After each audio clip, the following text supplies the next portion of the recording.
And so guys, welcome back, and by the end of this video nataka tuko tumeelewana. You should stop nodding your head. Like, why am I saying this? Every time mtu akikwambia ati pesa haiwezi buy happiness, una nod your head. Every time mtu akisema you should be grateful for what you have, you nod your head again.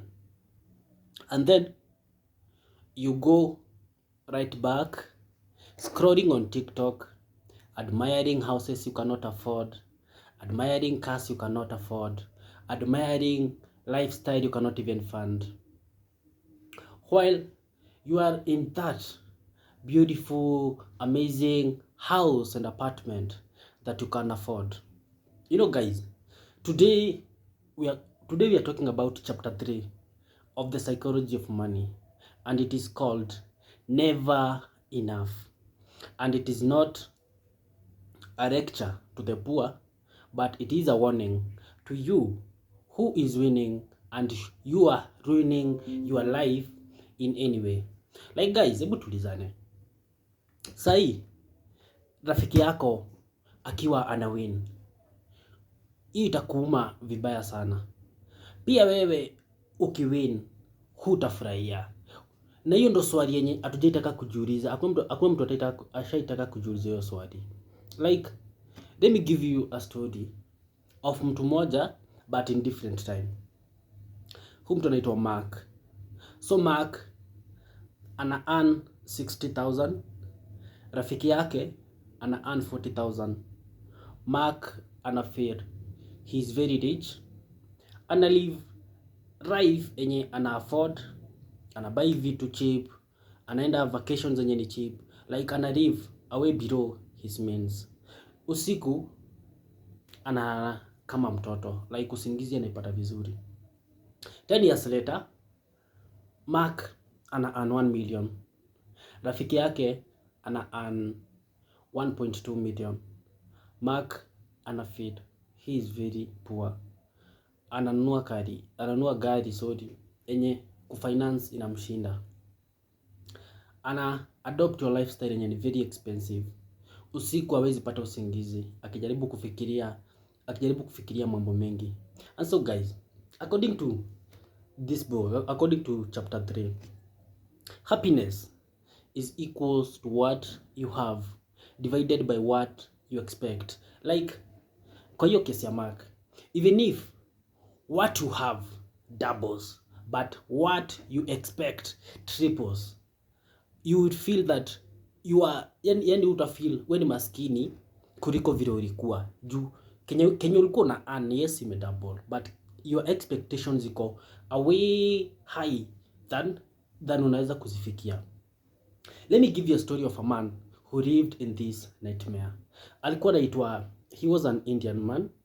Jina yake alikuwa anaitwa Rajat. So Rajat, wazazi wake alikufa akiwa teenager, but he finds a way to USA and he becomes one of the greatest CEO of one of the best companies in the world, and akapata fame, akaunda legacy, and he made a lot of money than anyone could need. Akaretire at 60 akiwa a winner kila mtu angetaka kukua. But while alikuwa kwa his retirement period, akaanza kuangalia around, akaona ni kama managers, his friends, ni kama they are living a good life kumriko. Tunakumbuka yeye alikuwa na kila kitu. So anafanya nini Rajat? So Rajat anajinclude kwa an insider trading. It was an illegal deal. He akarisk kila kitu yenye alikuwa ame-earn kwa maisha yake yote for something hata hakuwa anataka. Hiyo pesa hata yeye maisha yake ilikuwa inaendelea.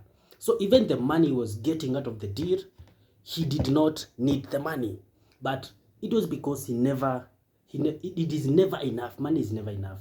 So later the deal turn, akakuwa arrested na akaenda prison, akapoteza kila kitu, akapoteza jina yake, akapoteza kila kitu for the money enye hakuwa anataka.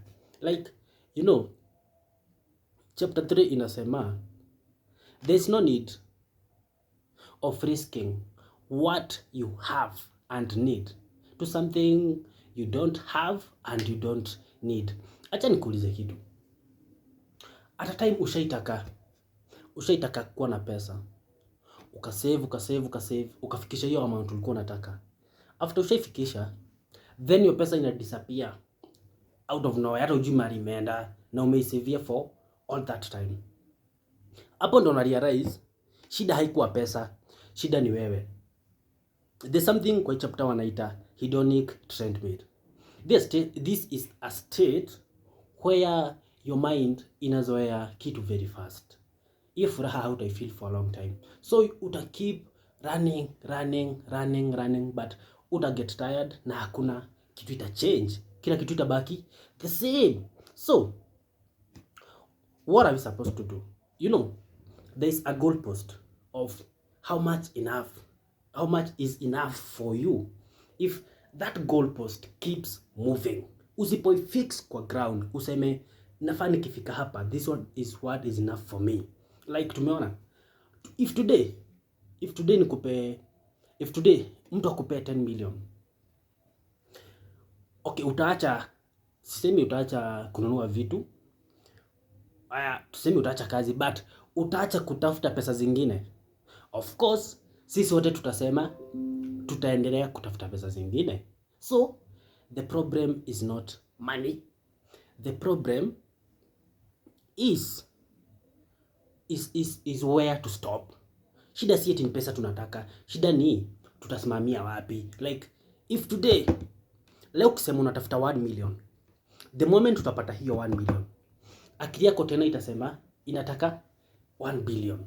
So shida si eti ni pesa. Shida ni how much is enough. Defining how much is enough for you, that is the thing that will help you kuishi your life yenyewe, hautakimbizana na pressure ya mambo mingi. So kuna these 3 questions. If you answer these 3 questions, then wewe usha define enough for you. Usha define how much is enough for you.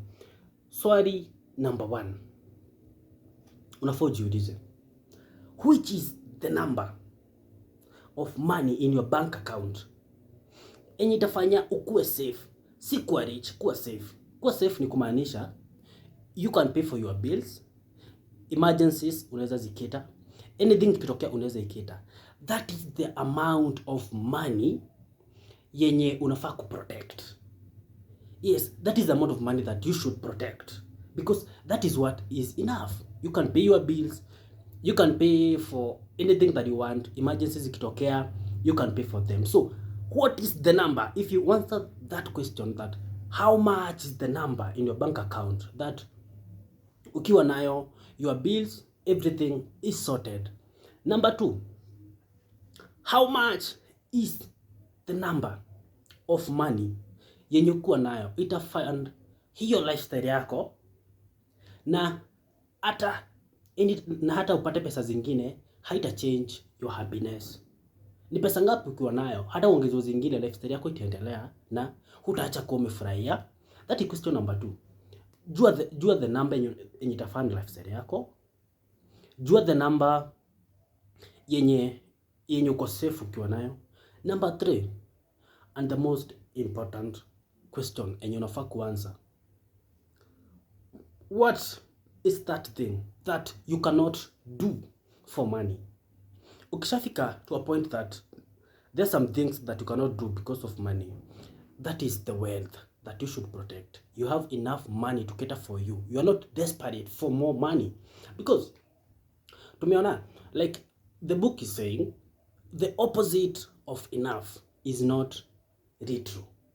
The opposite of enough is more, and more is infinite, and infinite is void. Huwezi fikia. So if you keep chasing for more, you'll chase